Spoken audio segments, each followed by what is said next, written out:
ये बड़े बड़े पत्थर यहाँ रास्ते पे आ गए हैं, मतलब ऐसी जगहों पे जोंक ज़्यादा होती हैं। ये देखिए मम्मी के हाथ पे चिपक गई पानी भरते ही। मैंने चप्पल उतार दिए हैं और मम्मी को पकड़ पकड़ के आगे बढ़ रही हूँ। पहले के ज़माने के लोग ना गौमूत्र में कपड़े धोते थे। आप सोच रहे होंगे कि पहाड़ की महिलाएं इतना ज़्यादा काम भी करती हैं फिर भी खुश रहती हैं, उनके चेहरे पे अलग सी चमक रहती है। वो इसलिए सारी जगह हरियाली और बीच में चौखंबा पर्वत बिल्कुल चांदी सा चमकता है। लेकिन आज मेरे पतिदेव की ख्वाहिश थी कि आज पकौड़ी बनाई जाए, वो भी मेरे हाथों की। सबसे पहले आप सभी को मेरा प्यार भरा नमस्ते। मेरा नाम है प्रियंका तिवारी और आप सभी का स्वागत है देवभूमि उत्तराखंड के मंदसौर घाटी के इन खूबसूरत पहाड़ों से। कल रात से बारिश जैसे स्टार्ट हुई अभी तक बनी हुई है, सुबह के 10 बजने वाले हैं और मैं अपने मायके वाले घर में हूँ। अभी मेरी तैयारी हो गई है मायके के पुराने वाले घर में जाने की, क्योंकि मम्मी ने एक गाय पाल रखी है और मम्मी भी सुबह से हमारी वजह से इसी घर में रुकी हुई है, तो मम्मी की हेल्प करने के लिए पुराने वाले घर पे चलते हैं। अभी बारिश कम तो होगी है लेकिन बंद नहीं हुआ पूरी तरह से, तो हम गाड़ी से परवाड़ी वाले घर तक जाएंगे। जैसे ही हम परवाड़ी वाले घर के ऊपर रोड में पहुंचे वैसे ही फिर से बारिश तेज होने लग गई है और माँ की देखिए कितनी भयंकर जिम्मेदारी है। एक गाय पाल रखी है तो उसके लिए चाहे बारिश हो, चाहे धूप हो, चाहे बर्फ़ पड़ जाए, लेकिन उसके लिए चारा पत्ती ज़रूर करना ही होता है, क्योंकि वो बेजुबान जानवर है, उसकी केयर तो करनी पड़ती है।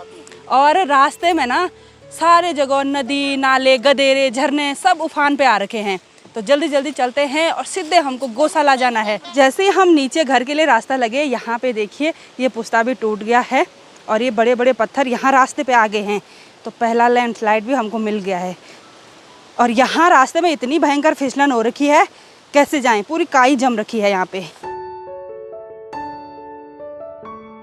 परवाड़ी वाले घर में आने के बाद सीधे चलते हैं गौशाला की साइड, जिस काम को हम निपटाने के लिए आए हैं, और एक बार रेनकोट भी पहन लेते हैं। तो गौशाला की साइड जा रहे हैं तो दराती की ज़रूरत है, लेकिन इस दराती पे ना पूरा खो लग रखा है, यानी कि जंग लग रखी।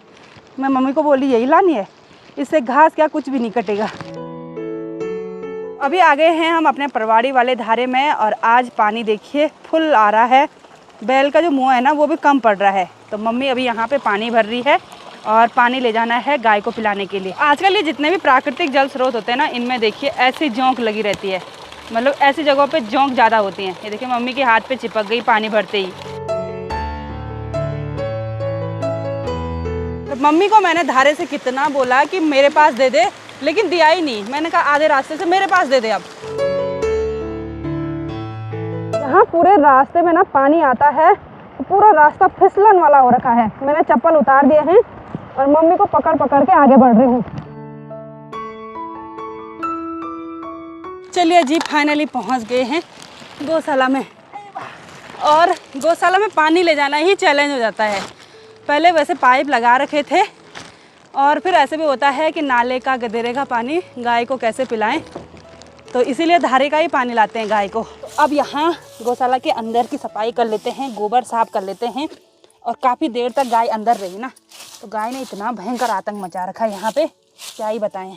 गोबर साफ करने के बाद जो ये गोमूत्र रहता है ना, तो सावन के महीने ये बहुत ही ज़्यादा हो जाता है, क्योंकि गाय हरी घास खाती है तो अंदर बहुत ही पानी पानी पानी, और इस गोमूत्र पे इतनी भयंकर गंध आती है, अब क्या ही बताएं।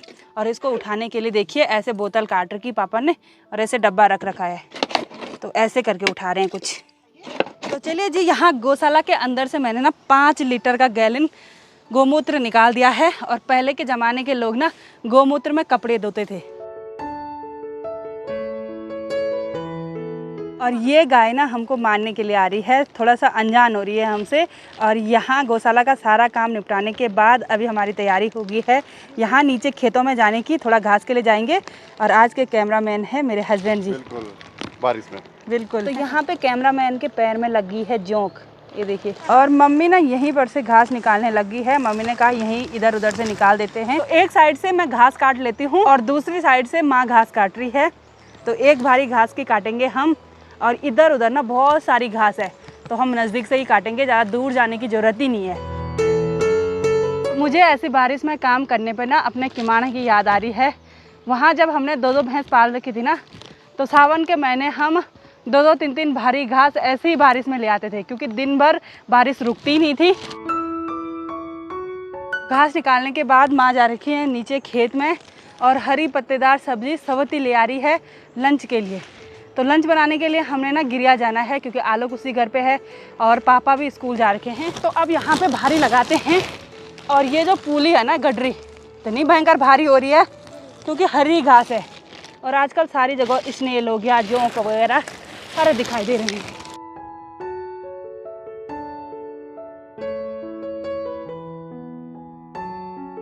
आप सोच रहे होंगे कि पहाड़ की महिलाएं इतना ज़्यादा काम भी करती हैं फिर भी खुश रहती हैं, उनके चेहरे पे अलग सी चमक रहती है। वो इसलिए कि पहाड़ी लोग छोटी छोटी चीज़ों में अपनी खुशियाँ ढूंढते हैं, इसलिए खुश रहते हैं और फ्यूचर की चिंता कम ही करते हैं।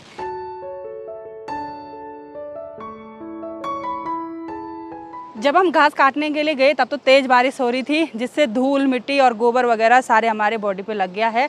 और जैसे ही हम घास लेके यहाँ गौशाला में वापस आए वैसे ही मौसम देखिए बिल्कुल सुहावना सा हो गया है और दूर दूर के नज़ारे ना बारिश के बाद एकदम मस्त लगते हैं।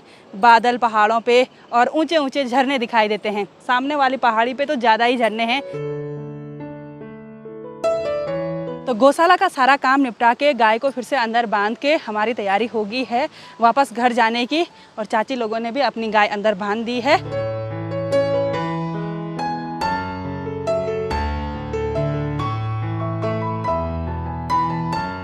बारिश की वजह से तो कपड़े बिल्कुल गीले हो गए थे और यहाँ पे प्रीति की कोई सूट भी नहीं थी कि जो मुझ पे फिट आए। तो फिर मैंने मम्मी की साड़ी पहन ली और ब्लाउज़ भी ना बड़ी मुश्किल से फिट आया। पता नहीं कैसी साड़ी और कहाँ का ब्लाउज़, ऐसा हुआ मतलब जो साड़ी थी उसका ब्लाउज़ फिट ही नहीं आ रहा था। तो अब चलते हैं नए वाले घर पे।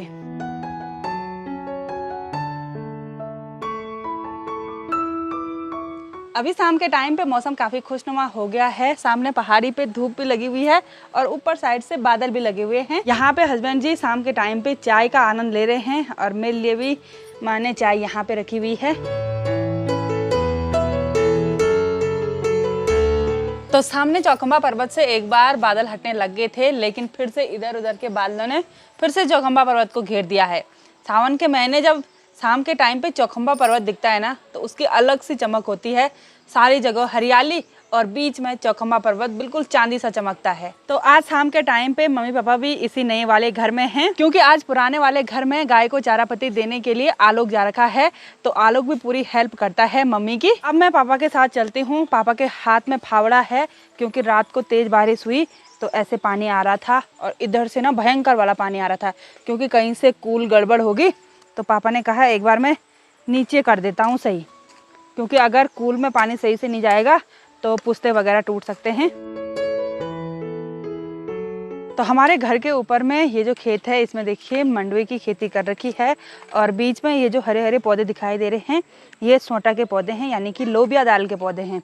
काफ़ी सारे ये पौधे दिखाई दे रहे हैं और ऊपर साइड और कहीं कहीं पे नीचे साइड भट्ट के पौधे भी बो रखे हैं यानी कि सोयाबीन भट्ट भी हो सकते हैं और काले भट्ट भी हो सकते हैं। और पापा जी यहाँ पे देखिए कूल खटाने लग गए हैं।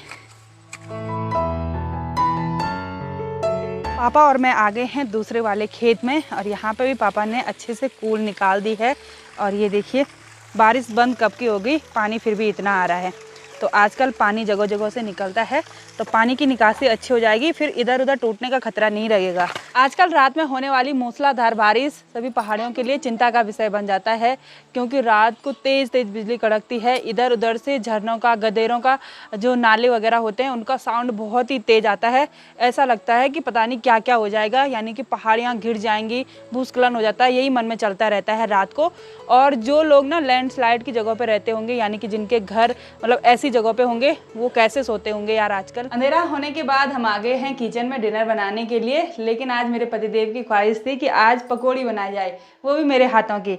तो यहाँ पर मैंने आलू और प्याज काट दिए हैं और साथ में देखिए ये बॉयल आलू थे, इनकी ऐसी गोली बना रखी है, यानी कि 2 टाइप की पकौड़ी बनने वाली हैं आज, एक बॉल वाली और एक ऐसे वाली। तो तेल भी गर्म हो चुका है तो अब बनाते हैं पकौड़ी।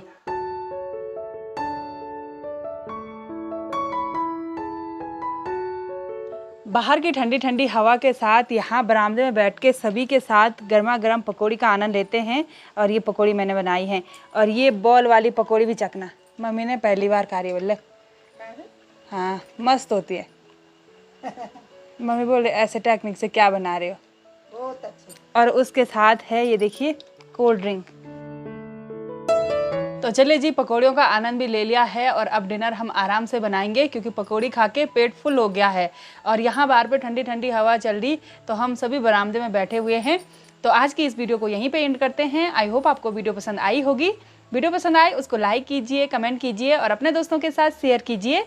मैं प्रियंका योगी तिवारी मिलती हूँ आपको अपनी अगली नई वीडियो में। तब तक के लिए जय देवभूमि उत्तराखंड।